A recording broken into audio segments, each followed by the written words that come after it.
All right. Well, I wanted to start a new series on prayer, and we're going to call this Keeping a Balance in Our Prayer, following a book on prayer that I thought carried some of these things well. Lesson 1 has two parts. Lesson 1 is desiring prayer, getting us to want to desire prayer. And part A, which we'll deal with tonight, is seeing prayer's necessity. John 4:23 and 24, Jesus is sitting at the well in Samaria talking to the woman at the well, and he says this, "But the hour cometh, and now is, when the true worshipers shall worship the Father in spirit and in truth. For the Father seeketh such to worship him."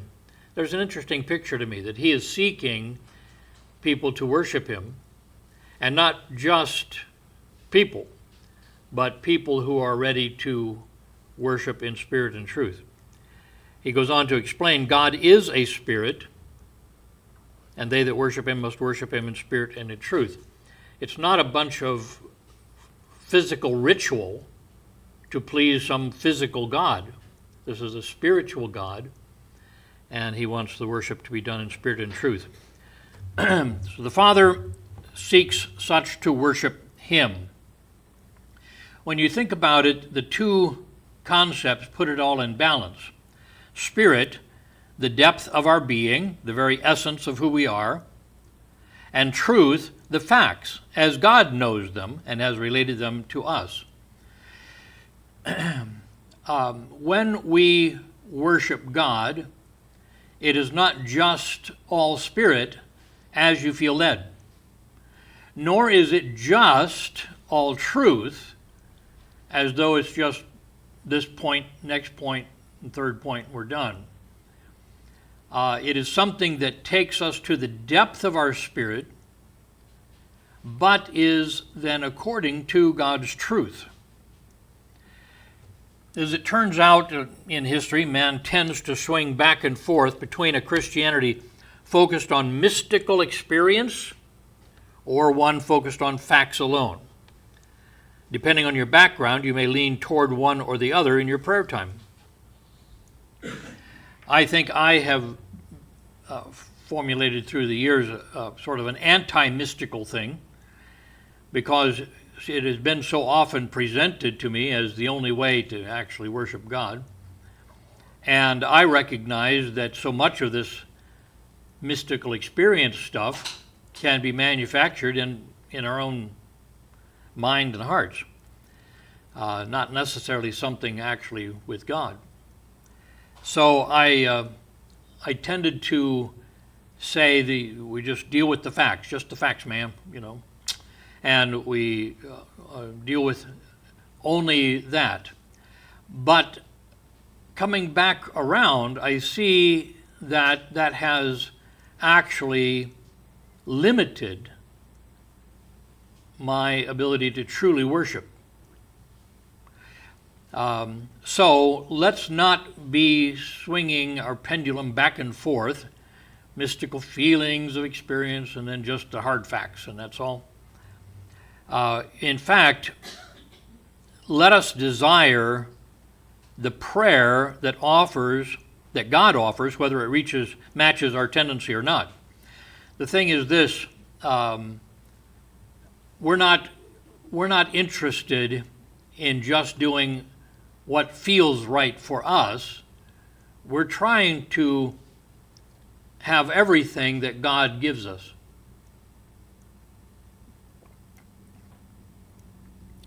So, listen to the psalmists.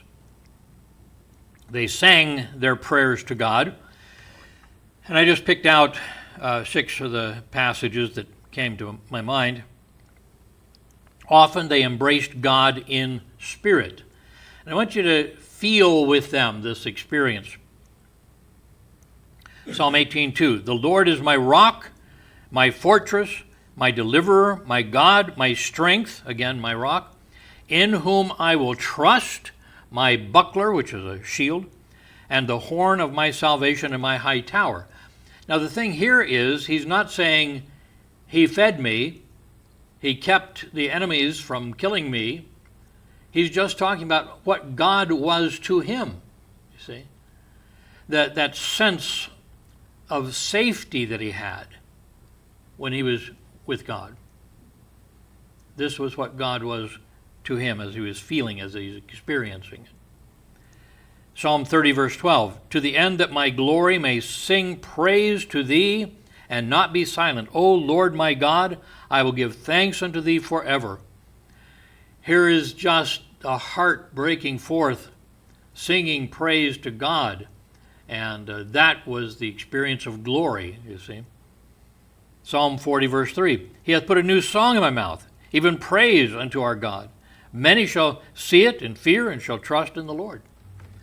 He says, as I love the Lord, and as I speak of him, and I have this new song in my heart, in my mouth, people are going to hear this, going to hear the song, hear my praise, and then they will be lured to trust in the Lord.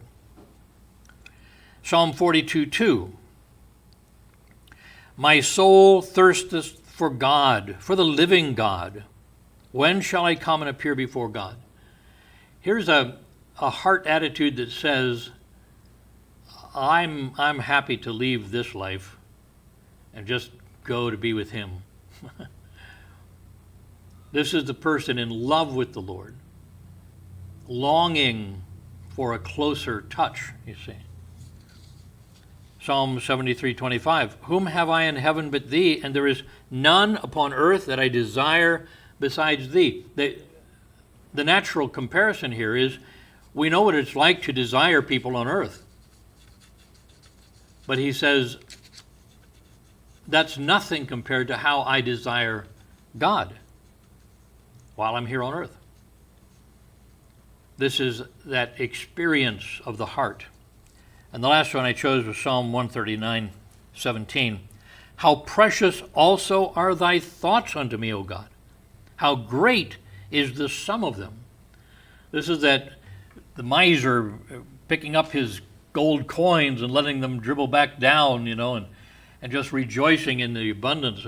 But what he's counting here are the thoughts of God to him. And so thoroughly thrilled with this. But on the other hand, we find other times the psalmist cried to God to go to battle for their needs. This is dealing with the facts, dealing with the truth here, see? Psalm 12:1, help or save, Lord, for the godly man ceaseth, for the faithful fail from among the children of men. I'm just about the only one left faithful. Help, save. Psalm 22:19, but be not thou far from me, O Lord, O my strength. Haste thee to help me. I need help. Psalm 35:1-2, plead my cause, O Lord, with them that strive with me.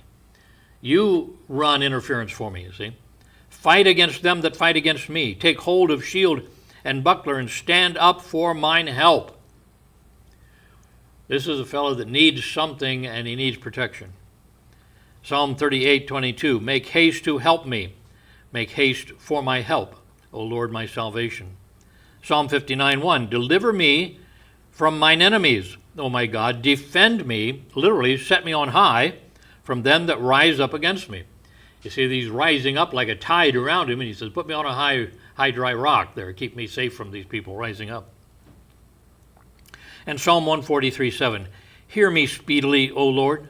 My spirit faileth.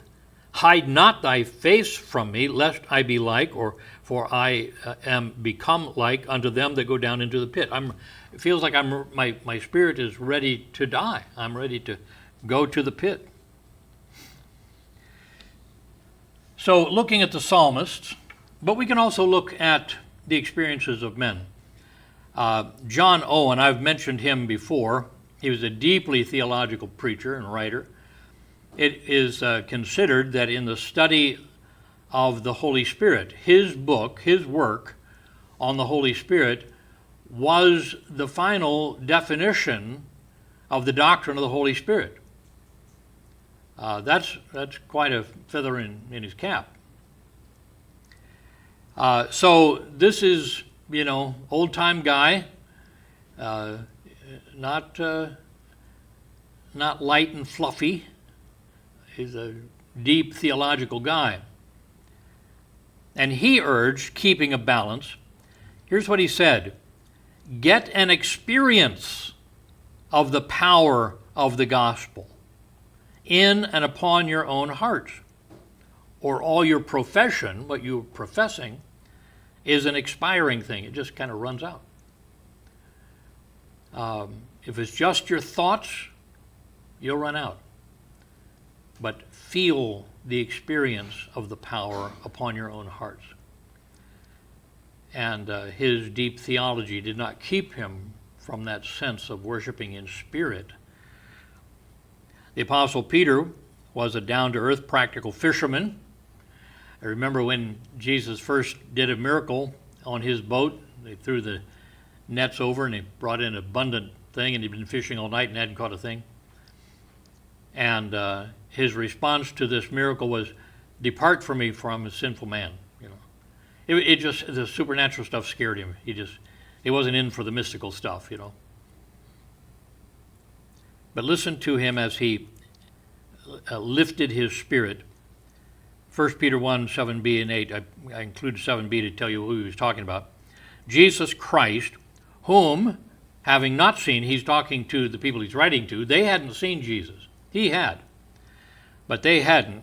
Whom, having not seen, ye love, in whom though now ye see him not, yet believing, ye rejoice with joy unspeakable and full of glory. That was the experience that he was expecting to find in the heart of those who had got saved after Christ had already ascended to heaven. So my message tonight is, think of your prayer time as your most important, most personal connection to your spiritual father. Jesus pictures it for us in John 15, 4 and 5.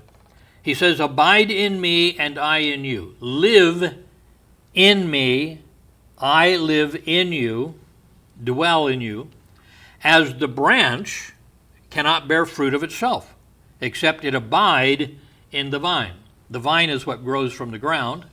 The branch is what branches off the vine. See? No more can ye except you abide in me. You can't break the branch off and expect it to produce fruit.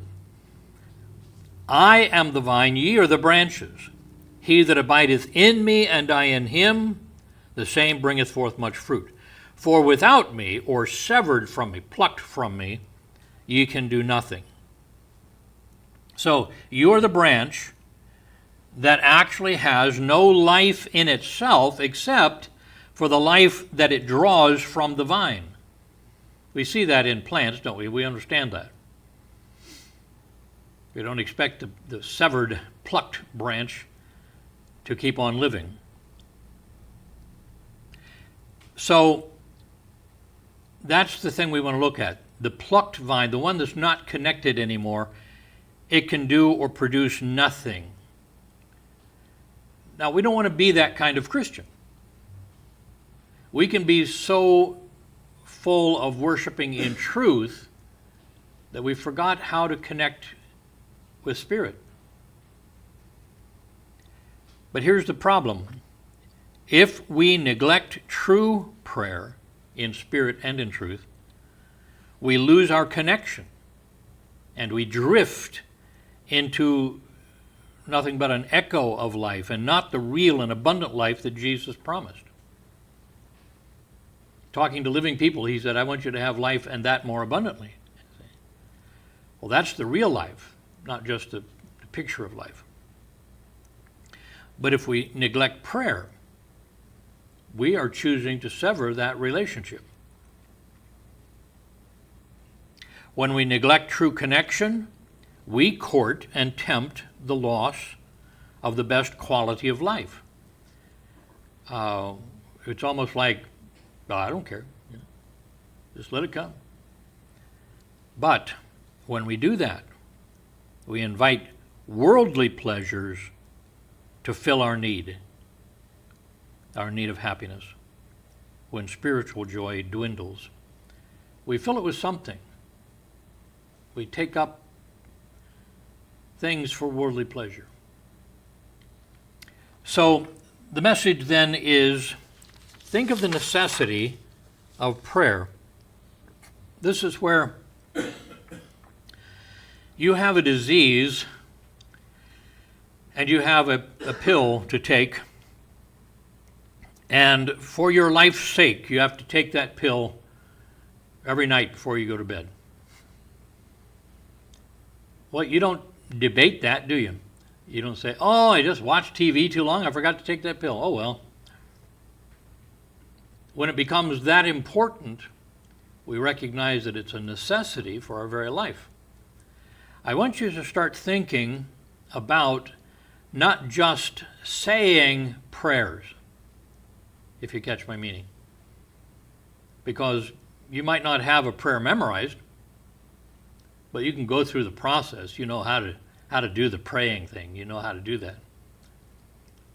But I want you to keep a balance in your prayer, desiring it by seeing its necessity, seeing the whole thing, spirit and truth, in your prayer. Practice getting close enough to God that there's a thrill.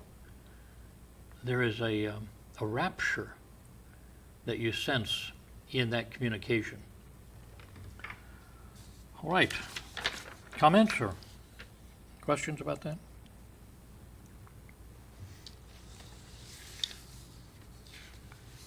All right.